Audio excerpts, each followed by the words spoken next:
Joel Embiid versus Giannis. Who is the better player today? Take it away, Gifted. Yeah. So our topic again is who is the better player today? This is not a 4 years ago conversation, a 5 years ago conversation. This is based on who the best player in between these two is today. And that answer is Joel Embiid. Last year, before he was hurt, he was playing at an MVP pace. And keep in mind, this is a team that did not have James Harden on the roster to start the year because he wanted to be traded. It was simply Tyrese Maxey, the ghost of whatever Kelly Oubre could be, and Joel Embiid as their leading guys. And they were playing at a 60-win pace. He goes down. The Sixers are 16-27 without him. They rank very, very low in terms of their defense, and they're basically a lottery team. He comes back through the injury, gets that team to the playoffs. In terms of his strengths as a player, when you're comparing it to a Giannis Antetokounmpo, the biggest difference is he doesn't have a Brook Lopez to be in the paint for him so he can play help side. Joel Embiid is tasked with being the anchor for his team and also being the offensive engine of his team. And for the last 3 seasons, he's been playing at a very high level. Again, this season, he was averaging 30 plus points per game, 35 to be exact, before his minutes. He was averaging more points than minutes. Joel Embiid is a better player. And the main argument for Giannis that he's going to probably use is going to be durability. Well, Joel Embiid's played more playoff games in the last 3 years than Giannis has. And I think that when you're evaluating their skill sets, it's not even close. The answer is Joel Embiid as an all-around basketball player than a Giannis Antetokounmpo. That's a great first round, Gifted. John D, let's see what you can match that. All right, so in these past few seasons, we've seen that there has been some type of scheme set up to go up against Giannis, which is the Giannis wall. Well, we've seen Giannis average 30-plus points multiple times, on top of having many rebounds, on top of being a better playmaker and defender than Joel Embiid. I think Giannis is more versatile on the defensive end. I think he grabs boards way better, weighing in that he is shorter than Joel Embiid and weighs less. I think Giannis is a way better rebounder. I think he is a better defender. I think he can guard on the perimeter. I think he can play and help, and I think he can guard down low. Versatility is one of the most important things as a basketball player, and being how dominant he is inside, I think Giannis is a better player than Joel Embiid. We talk about durability. Yes, Joel Embiid has played more playoff games in the past few seasons, but where has that gotten them?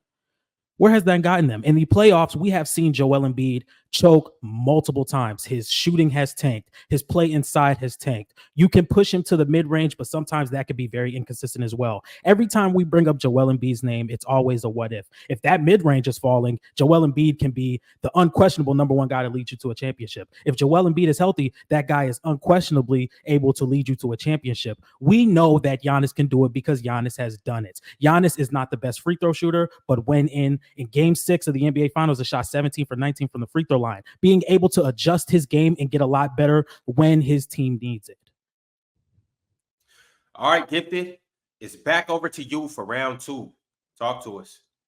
So because you can't use the durability argument because Joel Embiid has played more playoff games, he then pivots to Embiid being a playoff choker. Last time I checked, we saw what happened where Giannis was on a number 1 seed that choked against the Miami Heat when he came back into the game. When down the stretch, because of his flaws as a player, he could not close and need to pass the ball out because he was afraid to shoot free throws. Joel Embiid is a career 80% free throw shooter and can knock down shots in those moments overall. Joel Embiid has not been graced with the talent that Giannis has had put around him, where he had a Drew Holiday, he had a Chris Middleton that at least elevated their defense respectfully. Joel Embiid has been tasked with a higher load than what Giannis has had. And again, when he's on the floor, the Sixers are a +9 and they average 120.7 points per possession. When he's off of the floor, they bleed a ton of value. They are the 52nd percentile team in terms of offense. And again, without him, they're a lottery team. When you're talking about who's a better basketball player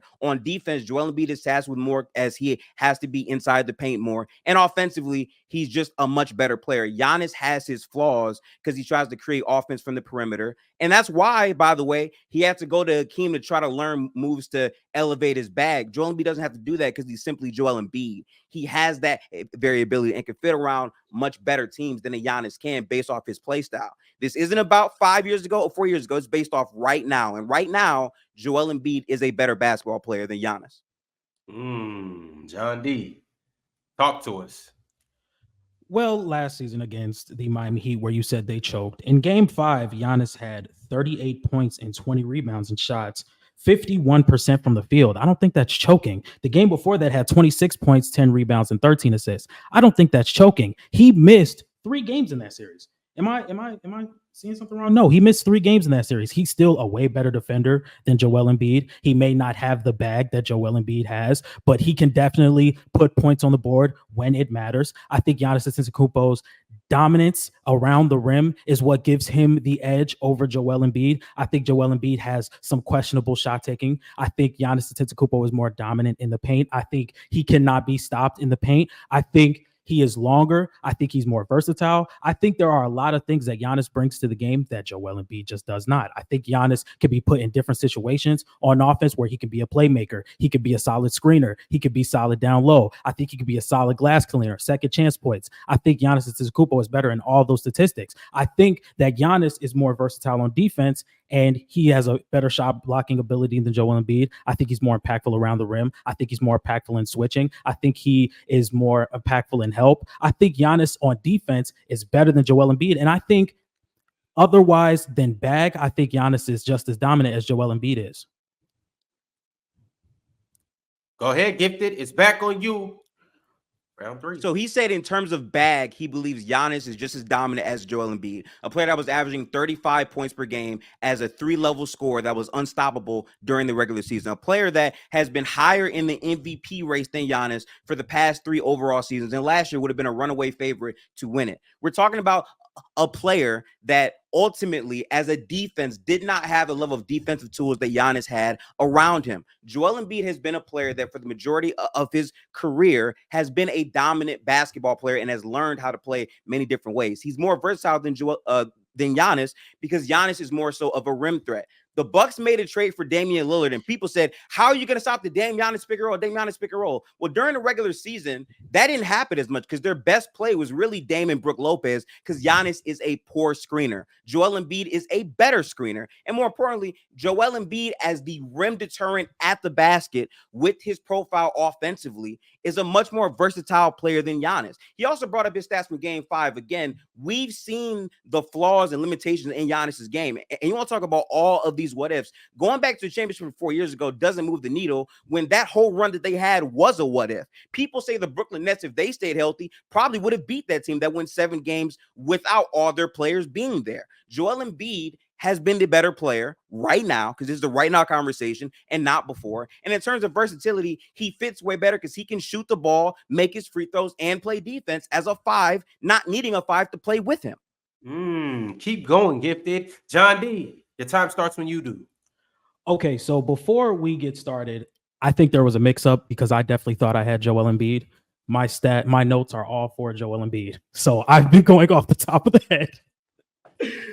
But okay, to kind of wrap this up, Giannis Antetokounmpo is a defensive player of the year. He is definitely more versatile on defense than Joel Embiid is. I think Giannis, once again, is a better shot blocker. I think Giannis is better with just downhill straight to the basket. I think Giannis is unstoppable. I mean, we've seen in the NBA in the restricted area, Giannis Antetokounmpo is 80% from there. Almost unstoppable. I think Giannis is, once again, like I said, the better defender. And yeah. I'm gonna let it rock. All right, that's that. Let's throw up the poll right now. Gifted, you start round 1 first. So John D, you will start topic 2 first. Take it away. Okay, so before we get anything started, I kind of want to freshen the chat's memory of Oscar Robertson if you are not knowledgeable of his game. Oscar Robertson was drafted number 1 in the 1960 NBA draft, and as a rookie, he averaged 30 points per game, 10 rebounds, and 9.7 assists, almost averaging a triple-double already in his rookie season. In his second season, he finally took home the triple-double, which was 31 points, I think about 11 rebounds and 10 assists. In his second season, with a much faster-paced game, no three-point line, more shorter rebounders, and guys like Bill Russell, Will Chamberlain, who were dominant rebounders from day one. Oscar Robertson standing at 6'5", and was very athletic. His game definitely translates. He's athletic. He can move up and down the floor. He's a very good shooter for his time in the NBA. He was a great player from the post. And by his second season, he was averaging a triple-double. And throughout his first 5 seasons, he was averaging a triple-double, even though he only averaged a triple-double in one of those seasons. Some years, his rebounds were a lot higher than his assists. Some years, his assists were a lot higher than his rebounds. Altogether, it accumulated to about 31 points, 12 rebounds, and 10 assists. This is a real triple-double machine, especially in the era that he was given. And in his first 5 seasons, he finished top 20 in rebounds, which is the only guard to do so in his era. So I think Oscar Robertson is the real triple-double machine. I think he was more efficient than Russell Westbrook by getting with his play style, and I think he impacted winning more than Russell Westbrook. All right, Gifted, it's back over to you. Round 1, talk to us. Love it. Yeah, this ain't about winning. The topic is who is better at producing triple doubles. It's not about winning. If you think Russ is a shot chucking loser, that shit doesn't matter. Why? Because it's about who can produce a triple double better. The answer is Russell Westbrook, a guy that broke Oscar's own record for triple doubles in a single season, has multiple triple double records, has done it in more than one season, by the way. And here's the biggest word of them all: pace. What is pace? That speaks to the overall possession that you get. Ultimately, Russell Westbrook in Oklahoma City, the first year that he averaged it, that's right, the first year, his pace of play was a lot lower than whatever Oscar Robertson had. It was 97.8. What is that? That ranks 9th in the league of 30 teams. What was Oscar Robertson's pace? In a league of only 9 teams, it was 124.9. So you're telling me that Russ, in fewer possessions, was able to average a triple-double, and yet Oscar Robertson is better? I don't think so. And again, it's not about who the better player is. It's about producing the stats, getting the triple-double. And what are we seeing? Russ, he wants to get a triple-double. He will get a triple-double. And more importantly, he did it with inferior talent. He's done it on many different rosters. We saw him do it for the Wizards to help them make the playoffs through the play-in. He was doing that. So he's done it in multiple different situations. Oscar Robertson cannot say the same. And on fewer possessions has gotten more off. The answer is clearly Russell Westbrook. He clears Oscar Robertson at triple doubles. John D, round 2. Let's do it. Okay, so Oscar Robertson clears Russell Westbrook in points per game, rebounds per game, total points, and he also played less games, and he has more total assists, and he's more efficient from the field and from the free throw line. I think Oscar Robertson's game impacts winning more, and you can tell by win shares and offensive win shares if you look up the stats. Showing Oscar was more efficient and more impacted on winning when he was getting his triple doubles. In the first 5 seasons, or let's say Oscar Robertson's first 5 seasons, and in the 5 seasons that Russell Westbrook averaged 4 triple doubles in the 5 seasons, Oscar Robertson still produced more points, rebounds, and assists, and was more efficient and had more offensive win shares and in win shares. I think Oscar Robertson was more efficient. He impacted winning more. Russell Westbrook was having rebounds, having his big man box out for his rebounds. Russell Westbrook had the ball 90% of every possession. He was taking bad shots. He was lazy on defense. I think Oscar Robertson's efficiency and how he impacted winning was way more impactful with his triple doubles than Russell Westbrook's. Gifted, it's back on you. Talk to us. Damn, done already, huh? Again, winning don't matter. I could give a damn who you think is the better player. This is about who is going to get those stats. And what do we know, y'all? Russell Westbrook is going to get those stats because he's done it in multiple scenarios. He averaged triple-double for 3 seasons. He came very close for doing it on a Wizards team that had very bad talent. He was still able to get it done. And the bigger part is Russell Westbrook is a better rebounder because he wants to get the rebound. So if he wants the rebound, he's going to get it. He's done it in multiple different stops. And again, pace, the pace. I still have yet to hear you have a valid counter argument to pace. Why is it that Russ is doing it in fewer possessions than Oscar Robertson if Oscar clears him in points, which is not true, clears him in rebounds, which is not true, and clears him in assists, which is not true? None of that is true. And that's why he wouldn't be able to do that. Russell Westbrook, when it comes down to accumulating stats, is so good at it that people look at stats differently today. After Russ did during that regular season, people value points, rebounds, and assists a lot differently because Russ was a monster at doing that routinely. A 20-20-20 game for the Vibes. Rest in peace, Nipsey Hussle. That's what Russell Westbrook was able to do for you. Oscar Robertson did not do that. Russell Westbrook clears him if you make it about triple doubles. It's not close. And that's what the argument is. It's not about winning. I don't care what the argument is about that. It's about who is better at being a triple double machine. And that answer is Russell Westbrook. John D, your last round of this topic. Let's do it. I get that the topic is about triple doubles, which if you look at the stats, Russell Westbrook clears. He has more total triple doubles than Oscar Robertson. But in the game, I just think Oscar Robertson impacting winning has to be very important because he was more efficient and he has more win shares and more offensive win shares. Like I said, I think winning is the most important thing in basketball. And if you can average a triple double while winning, I think Oscar Robertson can clear when it comes to triple doubles because his triple doubles are more impactful than Russell Westbrook's. Russell Westbrook averaged a triple double 3 out of 4 seasons and didn't get out of the first round every time he averaged a triple double, has yet to eclipse 50 wins while averaging a triple double. I think Oscar Robertson's triple doublers were more impactful than Russell Westbrook's because he was getting rebounds with guys like Kareem, Wilt, guys like Bill Russell. These guys were averaging 20 plus rebounds with no 3-point line. That means they were a lot shorter rebounds. Rebounds weren't going all the way out to the perimeter as much as they were in today's game. And I think Oscar Robertson, being as efficient as he was and impacting the winning that he did, having 30, 10 and 11 in year 2 and year 1 and year 3. I think stuff like that is important for Oscar Robertson. All right, Gifted, take us away. Your last debate on this topic. I never thought I would hear someone restate what the question is, hear for multiple rounds the topic is not about winning, acknowledge that, and then still try to make it about winning. It's not that. And if your third round's about that, you're more cooked than what you already are now. At the end of the day, who is better at getting a triple double? That means who is better at getting the rebound? Does it matter if a center boxes out? Does it matter if you have a shooter wide open? No. Are you going to get it or are you not? And Russell Westbrook has shown more times than not, he can get that way more than Oscar. And just a fun fact, by the way, when Russ got the triple double, he has like a 74% winning percent. He wins more often than not when he gets that. But again, that doesn't matter because it's about getting it. Russell Westbrook, again, a 20-20-20 game, you have to have the will to get that. Getting a triple double in just 3 quarters of basketball, you have to want to be able to get that. And Russell Westbrook has the desire to want to get that. He's also tall.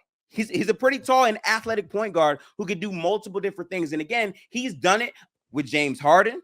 He did it with Bradley Beal. He did it with Andre Robertson, Steven Adams, and Victor Oladipo. And he still got his triple-double for 3 back-to-back years. Oscar Robertson has nothing that compares to that. That's why Russell Westbrook broke his record multiple different times. I really want to see what the rebuttal is to that.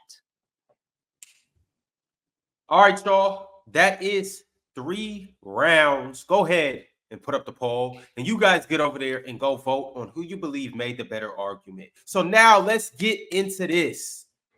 Bigger disappointment, Zion or Ben Simmons relative to expectations? Gifted is back on you first. Talk to us. The answer has to be Zion Williamson. And the reason why is Ben Simmons was a player that could never shoot, never had the dog in him. So we always knew he wasn't really going to be shit. Zion Williamson is a player that can't shoot, but can't stop shooting at BBL porn stars. Zion Williamson, time and time again, got himself in his own way with the injuries, but also his overall restraint to stop those vices that call out to people. And because of that, we have not seen Zion fulfill his potential. We're talking about a guy that has like a top 10 hoop mixtape of all time, right? We're talking about a guy that blocked a 3-point shot from the perimeter. He jumped at it and blocked it because that's how he was athletically. Zion was a 2-way guy in college, and he has not looked the same since the NBA. He just hasn't. We're talking about a guy that was literally compared to being one of one, because people said Charles Barkley, but he's more athletic. He runs up and down. Overall, Ben Simmons wasn't going to be shit regardless. So me personally, Zion is way more disappointing because even his first game, the big threes he hit when we knew he couldn't shoot, The fact that he was able to show us that and not live up to it and not be like a top 10 or top 15 player right now, it's very embarrassing. And we hope for him to get better. No one cares about Ben Simmons getting better right now. John D, it's on you. Do what you do. All right, so I'm going to take Ben Simmons' name out of this. What if I told you a player in his first 4 seasons was a Defensive Player of the Year runner-up, all NBA third team member, an all defensive team player multiple times, was Rookie of the Year, and now he's averaging 6 points per game and played 15 games last season? I think that counts as disappointing. Ben Simmons finished his rookie season 3rd most triple doubles in that season with 12, and that's 2nd all time behind Magic Johnson in his rookie year. He also helped the Sixers go 56-26 and get their first playoff win in 5 years. In 2017 to 2021, like again, he was 3-time All-Star, 2-time All-NBA defensive first team. I think the disappointment that Ben Simmons brought up, because in the end of the day, Zion Williamson can be healthy and still become a star because he's showing game in and game out why he could still be a number 1 on a very solid playoff team. He just put up 40 on one of the better defensive players in the league in Anthony Davis. Ben Simmons plays and he shows nothing but a role player. This is a guy that was somebody that was compared to a guy like LeBron James and Magic Johnson coming in. The strength and athleticism of a power forward, but yet the athleticism and floor vision of Ben Simmons. I think Ben Simmons was the bigger disappointment. Gifted is back on you, round 2. Let's hear it. Look, John, I got a lot of respect for you because you're trying to make an argument you clearly don't believe. Let's be so real, bro. A lot of Ben Simmons' flaws were known about in college. When he was drafted, a lot of people said, damn, the motor, his overall desire, him not being a spacer at all. We knew these things to be true. When he had those seasons where he was gassed up to be all NBA or even all-star because players, weren't injured and he was playing in the Eastern Conference, not the West, people gassed him up. But if you actually watch basketball just a little bit, and if you watch Ben Simmons, you can tell what his flaws were right away. The first time they lost to Boston in the playoffs, you knew what time it was with Ben Simmons. Zion is a player that we've never even gotten to that point, but he showed us time and time again he can dominate at all levels, at a high level. Zion can pass the ball. Zion can dunk. What Zion cannot do is stay on the floor, whether it's injuries or, again, the BBO Explore page. Zion stays doing things that doesn't get him to where he could be. Zion is a better talent than Ben Simmons. Let's be so honest. Even if you want to say, well, hypothetically, if Ben Simmons could be X, Y, or Z, do that same shit for Zion, and what would he be? We're talking about the same player that was blocking threes in college, one of the best college seasons ever that we've ever seen in terms of efficiency and also block rate and rebound rate. We're talking about that guy who had the perfect build coming into the NBA as an overall disappointment for those expectations. Ben Simmons was never going to be like that. Watch basketball. John D, round 3. The success that Ben Simmons had in his first 3 seasons, I don't think that anybody would look at his game and be like, oh, yeah, he's not going to be nothing. After having 3 all-star appearances, after being a Defensive Player of the Year runner-up, after being multiple all-defensive first-team nominees. I think Ben Simmons was well on his way to being a superstar. The defense, the athleticism, the playmaking, the switchability, the versatility. Ben Simmons was on his way to be a superstar. You don't get compared to Magic Johnson or LeBron James for no reason.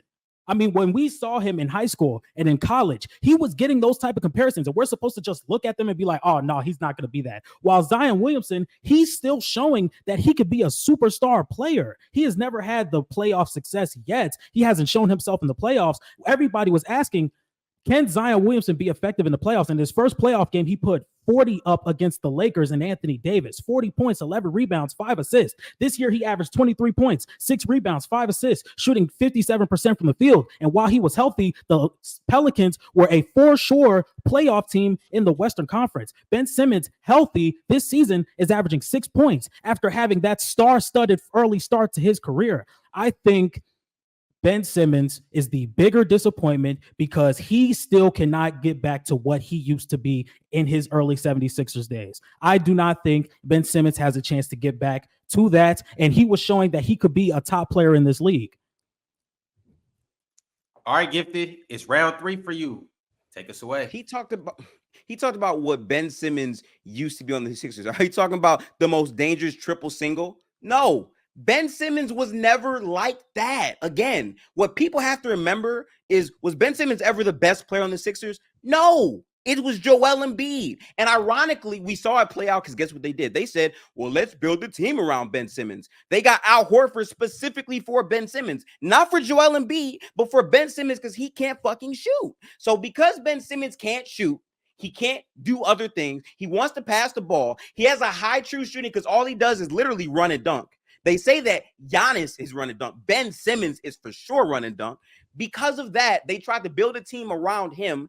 It never panned out because, again, a lot of his flaws in terms of wanting to be a hooper, wanting to play basketball, were clear from his days at LSU. Zion Williamson had the motor, had the grit. He was running up and down the floor on defense and offense in college. His strength was translating from high school to the college level. And the fact that you keep bringing up him having 40 on the Lakers, Zion was capable of that. We all knew that. But him showing us that he can be one of one, the guy that they don't have a clear comparison for. You can't compare him to Magic. You can't compare him to LeBron because he's just built differently than a lot of these players. This guy's 285 at 6'4", 6'5", running up and down the floor, dominating defenses. So because of that, it's like we want to see more from him. I promise you, no one want to see Ben Simmons not take a layup on Trae Young. I don't want to see that shit. If y'all do, congrats. Let's run the polls. Y'all get over to the polls and go vote. The time is up right now, and it looks like, John D, you took 77% of the votes for the third round. So congratulations for winning that round. Once again, remember the live vote is not the end all be all. You guys go and vote on the polls or in the comment section once this video is done with. I appreciate everybody. I know that we got to bounce, but Ron, I find it so hilarious that you wanted me to take. Hey, man, good overall debate. Good overall debate. Yeah. Once again, I studied hours for Joel Embiid, and yeah, next week I'm just gonna text Swipe and be like, okay, these are my topics, these are yours. But I truly don't believe that Oscar Robertson debate was able to be won. I tried my best in the end of the day.